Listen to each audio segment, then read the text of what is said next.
In today's video, I'm gonna be showing you how to send photos to myself in WhatsApp. All you have to need, go to your WhatsApp.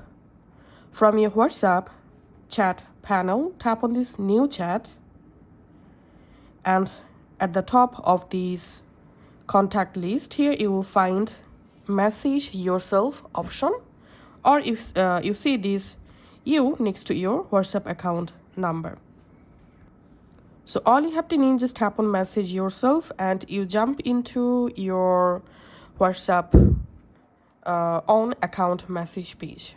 Here you can select this camera icon to instantly capture a photo to send, or you can just tap on this attachment icon, go to gallery, from your gallery select a photo, tap on send, and the photo will be sent to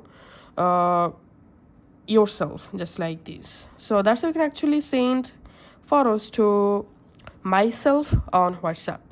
Thanks for watching.